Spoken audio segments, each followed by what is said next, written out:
Damai sejahtera dari Jehovah Elohim yang melampaui segala damai yang dapat diberikan oleh dunia, kiranya meliputi dan memenuhi hati, pikiran, dan kehidupan kita di dalam Kristus Yesus yang juga Roh Kudus Tuhan kita. Amin. Firman Tuhan untuk kita pada kebaktian pertanyaan kita diambil dari epistel untuk minggu kita tanggal 12 Juli 2020, yakni dari Amsal 4 ayat 1 sampai 9. Mari kita dengarkan apa yang Tuhan pesankan kepada kita. Dengarkanlah hai anak-anak, didikan seorang ayah, dan perhatikanlah supaya engkau beroleh pengertian. Karena aku memberikan ilmu yang baik kepadamu, janganlah meninggalkan petunjukku. Karena ketika aku masih tinggal di rumah ayah, sebagai anak, lemah dan sebagai anak tunggal bagi ibuku, aku diajari ayahku, katanya kepadaku, biarlah hatimu memegang perkataanku, berpegang pada petunjuk-petunjukku, maka engkau akan hidup. Perolehlah hikmat, perolehlah pengertian, jangan lupa dan jangan menyimpang dari perkataan mulutku.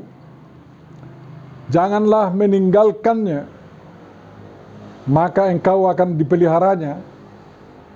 Kasihilah dia, maka engkau akan dijaganya. Perolehlah hikmat, perolehlah pengertian, jangan lupa dan jangan menyimpang dari perkataan mulutku. Janganlah meninggalkannya, maka engkau akan dipeliharanya. Kasihilah dia, maka engkau akan dijaganya. Permulaan hikmat ialah, perolehlah hikmat dengan segala yang kau perolehlah pengertian. Junjunglah dia, maka engkau akan ditinggikannya. Engkau akan dijadikan terhormat apabila engkau memeluknya. Ia akan mengenakan karangan bunga yang indah di kepalamu. Mahkota yang indah akan dikaruniakannya kepadamu. Demikianlah Bapak Ibu Saudaraku, firman Tuhan yang akan menuntun kita dalam kehidupan kita sehari-hari. Berbahagialah orang yang mendengar dan memelihara firman Tuhan. Amin. Mari kita sambut dengan nyanyian. Firman-Mu menjadi terang bagi hidup kami. Oleh kasih-Mu Tuhan, Allah Bapa kami. Firman-Mu berikan pada kami, agar menjadi berkat bagi hidup kami. Amin.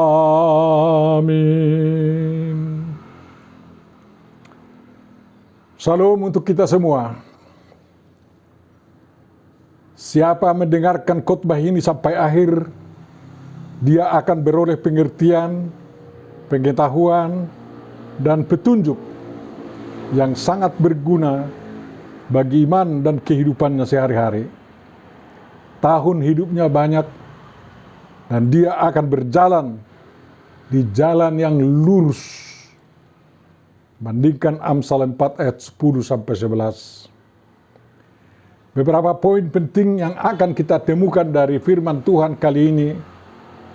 Yang pertama, suatu agama manapun itu, terutama agama Kristen, pasti mempedulikan pendidikan kepada anak-anak, kepada keturunan para penganutnya. Anak-anak harus lebih meningkat daripada bapaknya atau orang tuanya dalam hal kesehatan, ilmu, wawasan, iman, pengertian, dan mutu kehidupan. Kelalaian suatu bangsa atau pemeluk suatu agama mendidik anak-anak mereka akan membuat adanya generasi yang hilang atau lost generation, atau generasi yang ketinggalan dalam segala hal, tetapi yang meningkat dalam kebodohan, kedunguan, dan ketololan di tengah bangsa atau kelompok penganut agama itu. Anak-anak siapa maju dalam pendidikan akan terbentang di hadapan bangsa itu atau di hadapan penganut agama itu suatu masa depan yang gilang gemilang, penuh kepandaian, keadilan, kemakmuran, kesejahteraan, dan kedamaian. Kalau di suatu negara terjadi perang saudara, atau kalau ada penganut suatu agama selalu ingin perang, selalu ingin menghabisi penganut agama lain yang mereka tuduh kafir misalnya, itu pertanda bahwa di negara itu atau di kalangan penganut agama itu, pendidikan generasi mudanya tidak maju, dan otak generasi mudanya hanya dipenuhi nafsu-nafsu keinginan menggapai dan memegang kekuasaan melalui kekuatan otot dan senjata, bukan dengan akal budi, kepintaran, atau hikmat.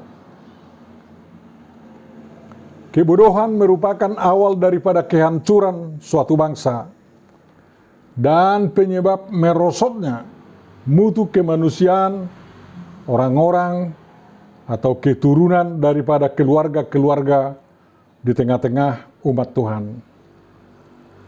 Makanya Bapak Ibu Saudara, mari kita usahakan agar anak-anak generasi muda kita memiliki hikmat agar mereka maju, bangsa kita maju, gereja kita maju, dan mendapat kehidupan yang indah di dalam perjalanan bangsa ini. Hal yang kedua, Raja Hammurabi yang hidup tahun 1792 sampai 1750 sebelum Masehi, raja dari Mesopotamia di 3700 tahun yang lalu, sangat peduli terhadap pendidikan rakyatnya, terutama dalam bidang hukum. Bangsa yang maju dan modern di zamannya adalah bangsa yang menjalankan hukum yang beradab. Dalam bahasa sekarang, negara yang menjadi Rechtsstaat. Hammurabi membuat hukum-hukum yang bisa berterima bagi seluruh daerah yang dikuasainya, yang dihuni oleh berbagai suku bangsa. Dan memang seharusnya lah demikian setiap bangsa di sepanjang zaman. Sampai sekarang sangat terkenal apa yang disebut hukum-hukum Hammurabi yang didokumenkan di batu-batu tertulis yang ditulis dengan tulisan paku dan sampai sekarang masih dapat dibaca. Pengaruhnya juga ada sampai kepada Musa, Nabi Musa, pemimpin Israel keluar dari Mesir, pembuat hukum yang sangat terkenal itu, yang hidup 350 tahun setelah Hammurabi, yakni tahun 1400 sampai 1360 sebelum Masehi, sewaktu Israel di padang gurun masa pembuatan hukum-hukum Musa. Musa sangat peduli dengan pendidikan rakyat Israel yang dipimpinnya. 40 tahun Musa mendidik umatnya di padang gurun Sinai agar umatnya menganut agama monoteis yang benar. Pendidikan tentang hukum Tuhan dan pendidikan cinta tanah air yang akan mereka rebut. Pendidikan tentang peradaban dan persatuan membuat generasi bangsa Israel sesudah Musa berhasil merebut tanah Kanaan, tanah perjanjian, dan menguasainya sesuai dengan yang diaturkan oleh Tuhan. Daud yang dipilih Tuhan sebagai raja yang kedua dalam kerajaan Israel, menggantikan Saul, dan anaknya Raja Salomo, pengganti Daud, sangat memperhatikan pendidikan generasi muda bangsa Israel, baik dalam hal beribadah kepada Tuhan, hidup berbangsa dan bernegara, dan hidup berkebudayaan. Dua raja Israel ini bergiat untuk membukukan lebih baik lagi kitab suci Torah sebagai pedoman hukum keagamaan dan kemasyarakatan bagi Israel, dan mengusahakan sebanyak mungkin buku-buku yang dapat dibaca oleh bangsanya Israel, termasuk buku-buku sastra yang tiada tandingannya, seperti kitab Mazmur, kitab Amsal, kitab Pengkhotbah, kitab Ayub, kitab Kidung Agung, dan kitab-kitab sastra lainnya yang tidak masuk dalam kanon Perjanjian Lama. Semuanya itu untuk memajukan pendidikan dan meningkatkan mutu kemanusiaan generasi muda bangsa Israel di sepanjang zaman, bukan hanya di zamannya. Kitab Amsal merupakan salah satu dari buku wajib pendidikan bagi keluarga-keluarga Israel. Kitab itu berkembang dari zaman Daud, Salomo, mulai dari kumpulan kecil Amsal-Amsal secara tertulis, lalu semakin diperkaya hingga dalam bentuknya yang sekarang di tahun 500-an sebelum Masehi, sesudah pembuangan Babel. Pengadaan kitab ini dimaksudkan agar ada petunjuk-petunjuk untuk pembangunan hidup pribadi dan masyarakat yang berhasil. Petunjuk yang dimaksud adalah agar ada memotivasi bangsa Israel, baik orang dewasa maupun anak-anak, untuk terus belajar hikmat sebagai jalan bagi mereka untuk maju dan bisa menandingi bangsa-bangsa yang lain. Hidup berhasil dengan menjalankan hikmat yang berisi pengertian, pengetahuan, kepandaian, dan takwa kepada Tuhan yang di dalamnya terkandung kebenaran, keadilan, kejujuran, kecerdasan. Dalam Amsal 1 ayat 7 dikatakan takut akan Tuhan atau takwa akan Tuhan kepada Tuhan adalah permulaan pengetahuan. Tetapi orang bodoh menghina hikmat dan didikan. Sedangkan pembangunan hidup yang pasti gagal terjadi apabila manusia, terutama generasi muda, berada dalam kebodohan, kemalasan, dan kebebalan, serta tidak mau memiliki atau belajar hikmat. Agar kebodohan terjauh atau tidak ada di kalangan bangsa atau umat Tuhan, orang tua bertanggung jawab penuh untuk pendidikan anak-anaknya di rumah dan untuk hal-hal yang akan dihadapi anak-anaknya di luar rumah. Dan itu tanggung jawab generasi umat Kristen yang ada sekarang juga. Yang ketiga, Bapak Ibu Saudara, Amsal 4 ayat 1-9 merupakan bagian dari seruan hikmat yang digambarkan sebagai seorang yang dapat menyapa manusia, hikmat yang dipersonifikasi. Isi hikmat itu telah dikatakan di atas. Hikmat berisi pengertian, pengetahuan, kepandaian, dan takwa kepada Tuhan yang di dalamnya terkandung kebenaran, keadilan, kejujuran, kecerdasan, akal budi, akal sehat, hukum, peradatan, dan peradaban. Itulah yang dicakup dalam hikmat, atau dalam bahasa Ibrani dikatakan hokmah. Bapak Ibu Saudara, arti berhikmat. Yang pertama, berhikmat berarti juga piawai, jago atau pandai menjaga diri agar tidak jatuh ke dalam perzinahan. Amsal 5, 1-23, 6 ayat 20-35. Dan agar tidak mau ikut-ikutan kepada perbuatan-perbuatan jahat daripada orang-orang jahat. Amsal 1 ayat 8-19, 6 ayat 12-19. Yang kedua, berhikmat berarti juga menjadi orang yang sangat rajin menggunakan waktu sebagai kesempatan berbuat baik dan menjadi berkat. Yang ketiga, berhikmat berarti juga hidup dengan tidak bermalas-malas dan tidak mau belajar dari semut, makhluk kecil yang sangat rajin dan sangat berhikmat. Demikian pasal 6 ayat 1-11. Yang keempat, berhikmat itu berarti mengikut perbuatan Tuhan yang menggunakan hikmat yang dimilikinya untuk melaksanakan segala rencananya dengan sangat teratur, berurutan, yang satu menopang pelaksanaan program yang berikutnya, dan itu dikerjakan Tuhan dalam rangka mencipta langit dan bumi serta segala isinya. Amsal 8 ayat 22-31.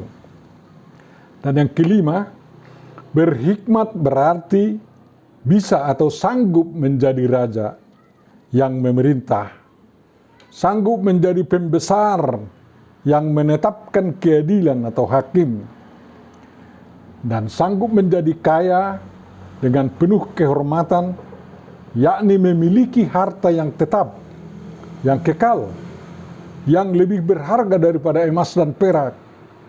Amsal 8 ayat 15-21. Itulah berhikmat. Ujilah diri masing-masing apakah sudah bisa demikian.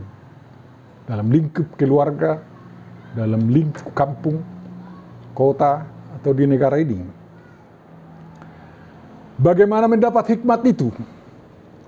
Pengamsal mengatakan, dengarkan didikan seorang ayah. Ayah dalam bahasa Ibrani disebut ab, yang artinya juga bapa.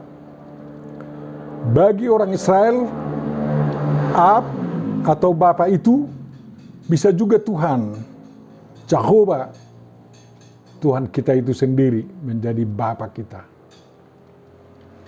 Kalau tidak ada lagi ayah dalam satu keluarga, maka Jehovah sendiri yang menjadi ab atau bapa bagi anak-anak yatim dari keluarga itu. Bandingkan Mazmur 68 ayat 5. Anak diwajibkan mendengar seorang bapa, tidak dua atau lebih. Dalam Amsal 4 ayat 1 sangat ditekankan itu. Dengarkanlah hai anak-anak, didikan seorang ayah. Shimeu banim musher ab. Kata ab dalam bentuk tunggal tanpa artikel menunjuk kepada seorang bapa. Kalau bapa duniawi tidak mampu menjadi pendidik, maka para anak harus beralih mendengar didikan bapa, satu-satunya bapa, yakni didikan Jehovah Elohim, Tuhan Dewata Nasasadai. Kitab Amsal hanya merupakan kitab berisi anjuran, pemotivasi agar anak-anak mendengar didikan hikmat yang berseru-seru. Isi hikmat yang berupa petunjuk-petunjuk praktis untuk kehidupan tidak diterangkan dalam kitab Amsal tersebut. Agar bisa mendapat hikmat itu, tidak cukup membaca kitab Amsal saja, tetapi keluarga umat Tuhan harus membaca semua isi kitab suci. Di zaman Musa, Daud, dan Salomo, kitab suci itu berupa kitab Torah, hukum-hukum Musa. Di zaman kekristenan, kitab suci itu yang isinya harus dibaca dan dipahami agar mendapat hikmat adalah kitab suci Alkitab, Perjanjian Lama dan Perjanjian Baru. Dalam Alkitab terdapat hikmat yang diajarkan oleh Tuhan Bapa kita, Bapa orang percaya, yang wajib dididikkan oleh setiap bapa kepada anak-anaknya. Jadi pengajaran Bapa surgawi harus sejalan dengan pengajaran Bapa di dunia ini. Dalam Alkitab ada lengkap hikmat berisi pengertian, pengetahuan, kepandaian, dan takwa kepada Tuhan yang di dalamnya terkandung kebenaran, keadilan, kejujuran, kecerdasan, akal budi, akal sehat, hukum, peradatan, dan peradaban. Hikmat inilah yang harus diajarkan melalui guru-guru di lembaga-lembaga pendidikan, melalui khotbah-khotbah dan pengajaran di kalangan umat Kristen, yang harus diajarkan oleh para orang tua, dan melalui kegiatan-kegiatan peradatan dan kebudayaan suku bangsa. Semua orang yang menjadi pendidik dan pengajar, yang menjadi suhu atau guru karateka misalnya, dan termasuk orang tua, harus mempelajari hikmat Alkitabiah agar setiap dari mereka dapat mengajarkannya kepada anak-anak atau kepada para anak didik serta anggota masyarakat. Apabila para pendidik maupun orang tua itu menginginkan agar anak-anak maupun murid-murid atau generasi muda memiliki masa depan yang gilang gemilang dan super hebat maupun super baik. Anak-anak, para murid dan generasi muda wajib mendengarkan hikmat yang diajarkan oleh ayah atau bapa mereka. Perlu diketahui bahwa hikmat Alkitabiah itu dapat menyerap prinsip-prinsip hikmat positif dan baik yang terkandung dalam budaya suku bangsa yang beradab, yang terkandung dalam setiap filosofi, dan yang terkandung dalam Pancasila dan semboyan bangsa Indonesia Bhinneka Tunggal Ika. Jadi jangan segan-segan mengajarkan kepada anak hikmat yang terkandung dalam hal-hal tersebut. Yang keempat, Bapak Ibu Saudara, pengamsal menasihatkan supaya kita mengatakan dan menanamkan dalam hati anak-anak agar mereka mendengar didikan Bapa, mengertinya untuk beroleh pengertian, jangan meninggalkan petunjuk Bapa, memegang perkataan Bapa, tidak menyimpang dari perkataan Bapa, berpegang pada petunjuk-petunjuk Bapa, memperoleh hikmat dan jangan meninggalkan hikmat tetapi mengasihi hikmat itu. Itulah yang dianjurkan pengamsal kepada kita. Didikan, petunjuk, perkataan, dan hikmat Bapa terdapat dalam kitab suci Perjanjian Lama dan Perjanjian Baru. Sungguh beruntunglah orang yang membaca, mempelajari, menghayati, dan mempraktekkan kandungan hikmat yang ditemukan dalam kitab suci tersebut. keuntungan yang dikatakan pengamsal dalam perikop khotbah ini.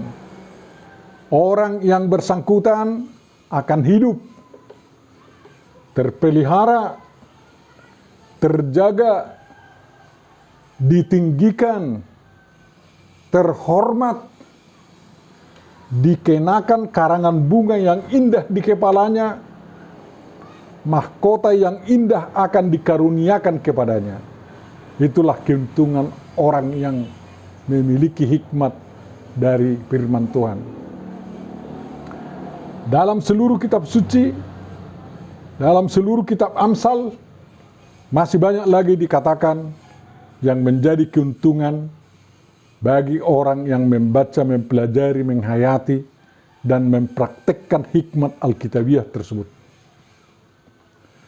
Mahkota orang bijak adalah kepintarannya, katanya dalam Amsal 14 ayat 24. Orang yang bijak bermahkotakan pengetahuan, Amsal 14 ayat 18. Mahkota yang akan dianugerahkan Tuhan Yesus Kristus bagi orang yang setia hidup dalam hikmat yang dari Tuhan adalah kehidupan kekal surgawi di bumi maupun di Firdaus dan di surga kelak.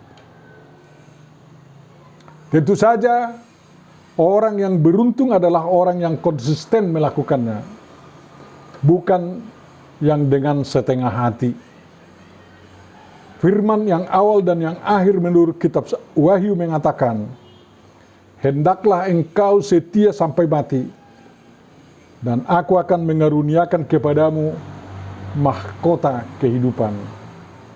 Yang awal dan yang akhir itu kan Tuhan Yesus. Baca Wahyu 2 ayat 10b. Kata Rasul Paulus, seorang olahragawan hanya dapat memperoleh mahkota sebagai juara apabila ia bertanding menurut peraturan-peraturan olahraga. 2 Timotius 2 ayat 5. Tuhan Yesus Kristus berkata, aku datang segera, peganglah apa yang ada padamu, supaya tidak seorang pun mengambil mahkotamu. Wahyu 3:11.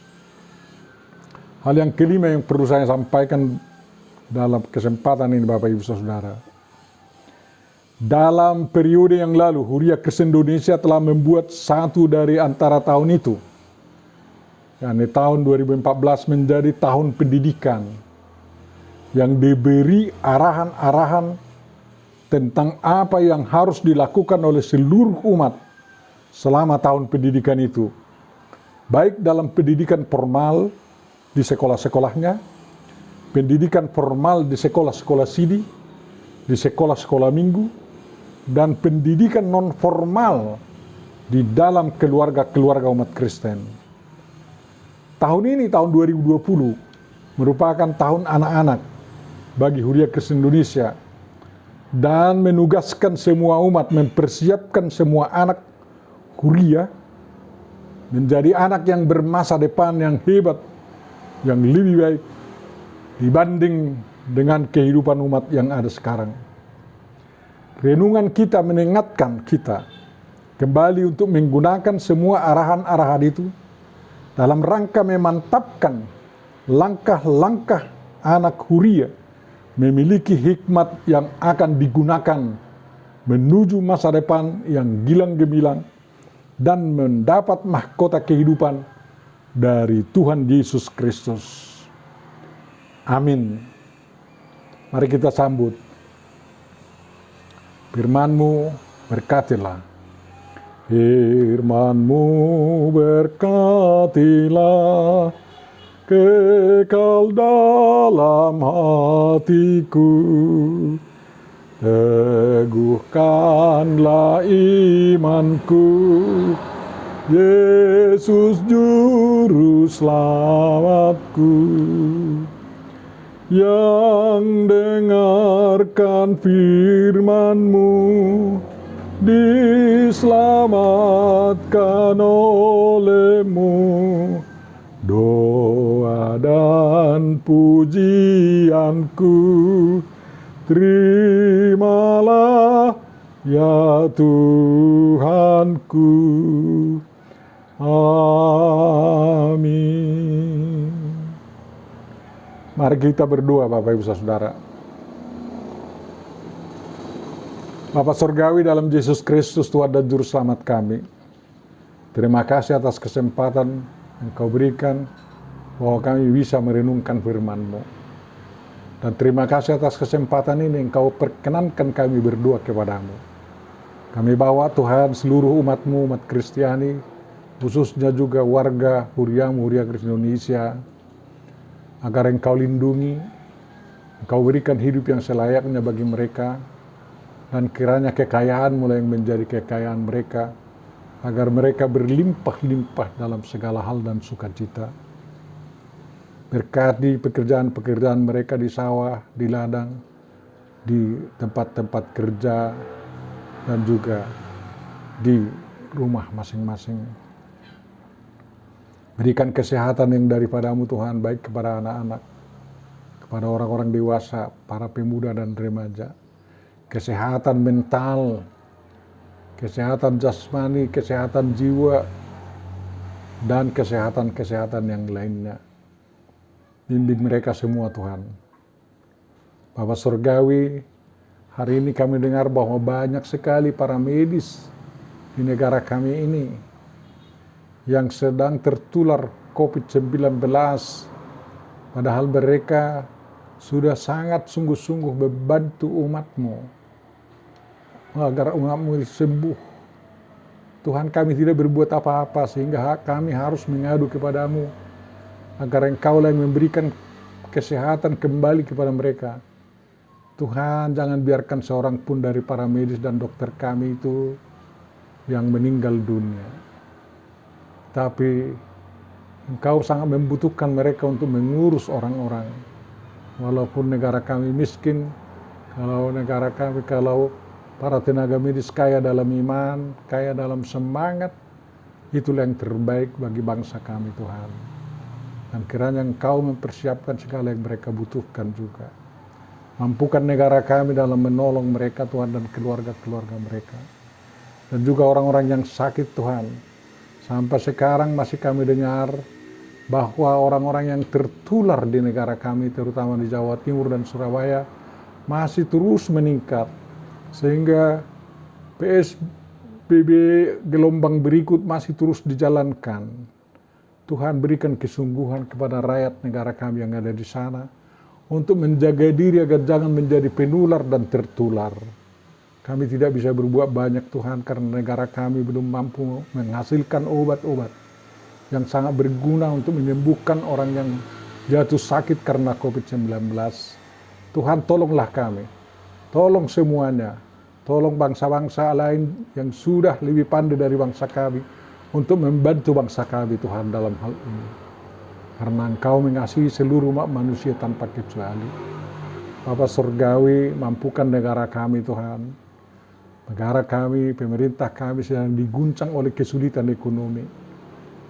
Bapa Surgawi, kalau semakin banyak yang sehat dan tidak tertular COVID-19, ekonomi bangsa kami akan segera pulih kembali. Dan dalam keadaan ekonomi yang gawat ini Tuhan, tolonglah pemerintah kami, satukan pemikiran mereka.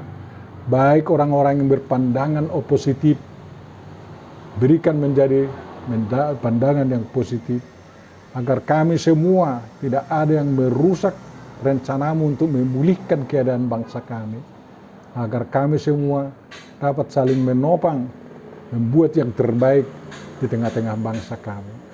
Berikan pemikiran-pemikiran yang waras Tuhan, bagi seluruh kelompok yang ada di tengah-tengah bangsa kami Tuhan, agar tidak ada dari antara bangsa kami ini yang merongrong negara yang telah Kau dirikan ini dengan penuh kasih.